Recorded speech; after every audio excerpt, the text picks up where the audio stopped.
En tout cas, plusieurs centaines de personnes ont voulu se rassembler dans le quartier populaire de Barbès à Paris.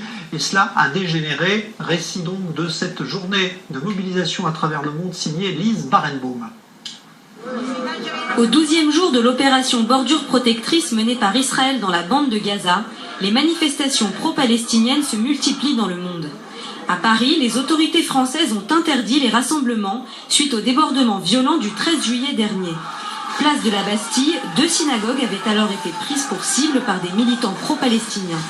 Des heurts qui avaient fait 8 blessés, majoritairement des policiers, dans une atmosphère très lourde.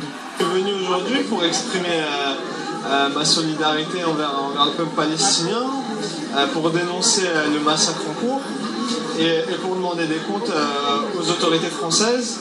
Ce samedi, la préfecture de police de Paris a interdit de nouvelles manifestations, une décision inédite en Europe. Cette annonce a provoqué un tollé général dans les mouvements de défense des droits civiques, comme la Ligue des droits de l'homme. Mais bravant l'interdiction, plusieurs centaines de militants ont afflué dans le nord de Paris, des dizaines de cars de police étaient stationnés et plusieurs avenues ont été coupées à la circulation. Les policiers anti-émeutes et les manifestants se sont affrontés à coups de pierre et de gaz lacrymogène. Une centaine de personnes se sont prises aux CRS et aux gendarmes à coups de pierre et de bouteilles. Une personne a déjà été blessée pendant les échauffourées. D'autres grandes villes ont accueilli des rassemblements. À Lille, Lyon, Marseille et Strasbourg, la foule a défilé au son de slogans tels que Israël assassin ou Palestine résistante, sous le contrôle d'un important dispositif policier.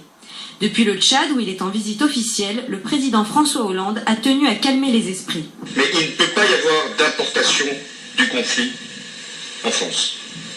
Il ne peut pas y avoir des manifestations qui se font face et des risques pour l'ordre public. Partout ailleurs, la mobilisation ne faiblit pas. À Londres, plusieurs milliers de personnes ont manifesté aux abords de l'ambassade d'Israël pour appeler à l'arrêt des bombardements et à la levée du blocus sur Gaza. Aux États-Unis, on se mobilise également pour la cause palestinienne. À Los Angeles, des militants de l'organisation de gauche Answer Coalition se sont réunis pour demander à Washington de mettre fin à son assistance économique et militaire envers Israël.